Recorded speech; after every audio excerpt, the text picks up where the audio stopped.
Hoy es 8 de marzo, por fin, no es un día de felicitaciones, es un día de combate, de lucha, más que nunca, porque estamos parando para hacer una huelga internacional de 177 países a nivel mundial. Y bien, ¿por qué hacemos esta huelga general feminista? Porque todavía existen desigualdades, todavía hay crímenes machistas, todavía hay brechas salariales, todavía hay techo de cristal, todavía nos siguen acosando en los trabajos y demás. Motivos más que suficientes para parar este día.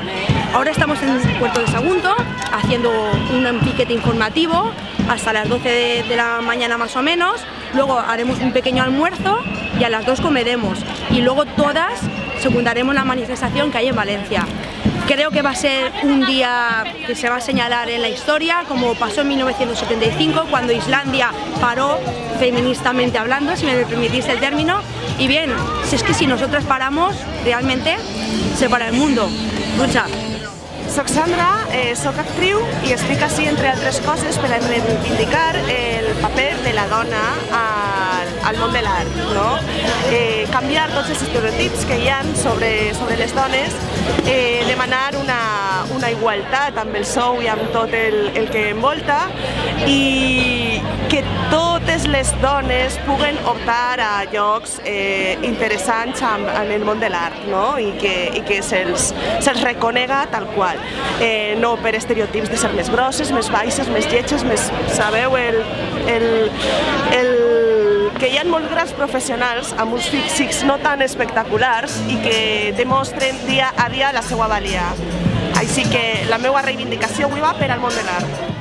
Buenos días, soy Berta Davaliña, trabajo en deportes, tanto en la actividad física como en la gestión, y estoy muy contenta del día de hoy, muy emocionada por la parte que nos toca a las mujeres vernos y ser capaces de movilizarnos. Eso me emociona y me hace sentirme orgullosa, y sobre todo de intentar y luchar porque en el mundo del deporte, que es un mundo muy socializador y en estos momentos también muy machacado con la desigualdad.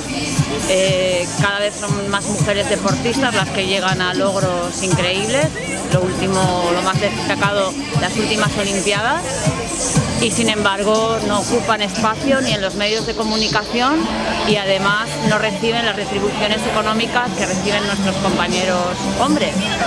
Y creo que, bueno, pues que todos tenemos que darnos cuenta de esto. Lo primero, darnos cuenta que ya es importante, y lo segundo, empezar a cambiar para tener una sociedad más igualitaria y más diversa y más enriquecedora al final. Y no se trata de ser más ni menos, sino de ser iguales, cada uno dentro de sus posibilidades y hacia adelante. Bueno, hola, soy Laura del sindicato CGT de aquí del Camp de Morvedre, y bueno, nosotros hemos convocado esta huelga de 24 horas legal, que otros sindicatos parece que no han considerado importante que se convoque una huelga de 24 horas, comisiones y UGT.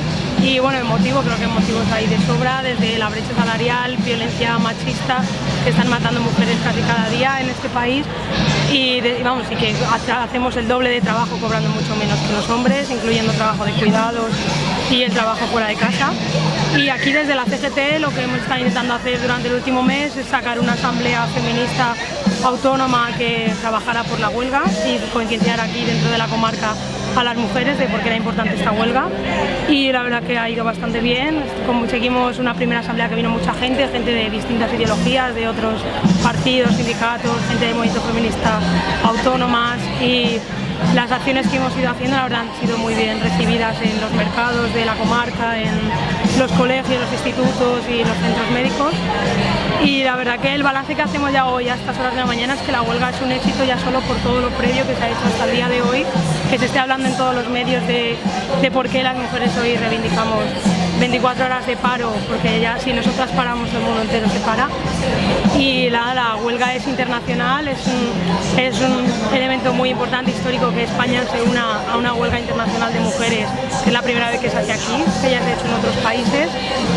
Y no sé, nada más que decir que hoy todas a la huelga, que si nosotras paramos el mundo se para, y que no vamos a parar hasta conseguir tener nuestros derechos que nos pertenecen y que son nuestros. Y ya está. Y adelante, compañeras. Soc Teresa García, soc diputada a les Corts Valencianes i he sigut tinent d'alcalde fins fa 4 anys aquí a l'Ajuntament de Sabadell. Les dones en política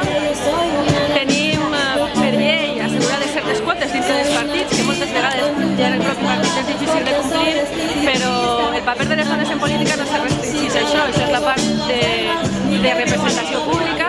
Existeix una altra part, que és la que té que veure amb la gestió de les entitats públiques, amb les empreses públiques, amb el sector públic, amb les conselleries, amb tot allò que té que veure amb gestionar l'administració. I ahir tornem a tindre sostres de vidre o no existeix una paritat plena i efectivament no s'aplica la llei d'igualtat. Per tant, n'hi ha molts àmbits encara en què tenim que seguir treballant per aconseguir efectivament aquesta igualtat. Soc Anna Suárez, professora de Biologia de l'Institut Can de Morvedre de Sagunt i bueno, doncs estic així de vaga general feminista intentant a veure si podem canviar les coses un poc. En el món educatiu és molt trist i des del món científic més trist encara perquè els llibres de text, per exemple, contemplen molt pocs noms de dones. Nosaltres en la classe intentem introduir la visió femenina de la ciència, que és una visió oculta durant milions de pàgines amagades. I bueno, doncs la societat educativa continua sent masclista, els caps de departament majoritàriament són homes, la direcció dels centres majoritàriament són homes, les dones són majoritaris com a professores, però bueno, doncs ahí se queda. I l'alumnat de ciències aplicades, ciències per a l'arquitectura, ciències i enginyeria, són l'alumnat fonamentalment masculí i de ciències de la salut fonamentalment femení. Bueno, això és més o menys un retrat de com està la situació.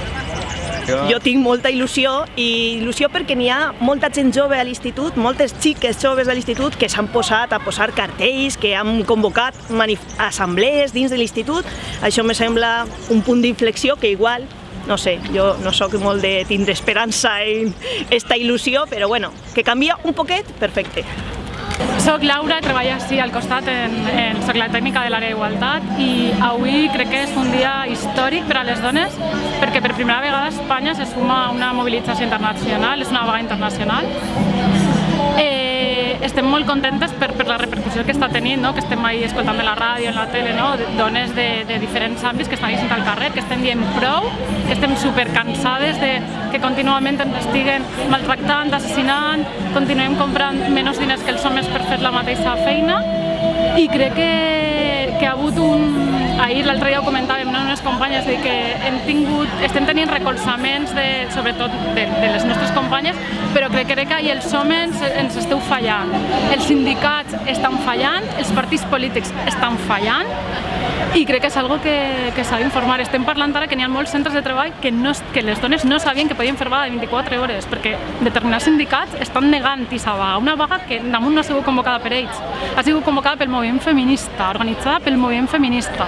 L'únic que als sindicats se'ls havia demanat aquesta cobertura legal per poder-la fer, perquè per ara són els únics que podem convocar vagues en aquest país. I no l'hem tingut. I crec que això és que és superimportant dir-ho, perquè en altres convocatòries sí que s'han convocat vagues de 24 hores, i han estat, tots els sindicats han estat a una zona. El que passa que no és important el que s'està passant. I jo crec que ha de ser un punt d'inflexió el dia d'avui. I això que anem a per totes, que no ens van a callar.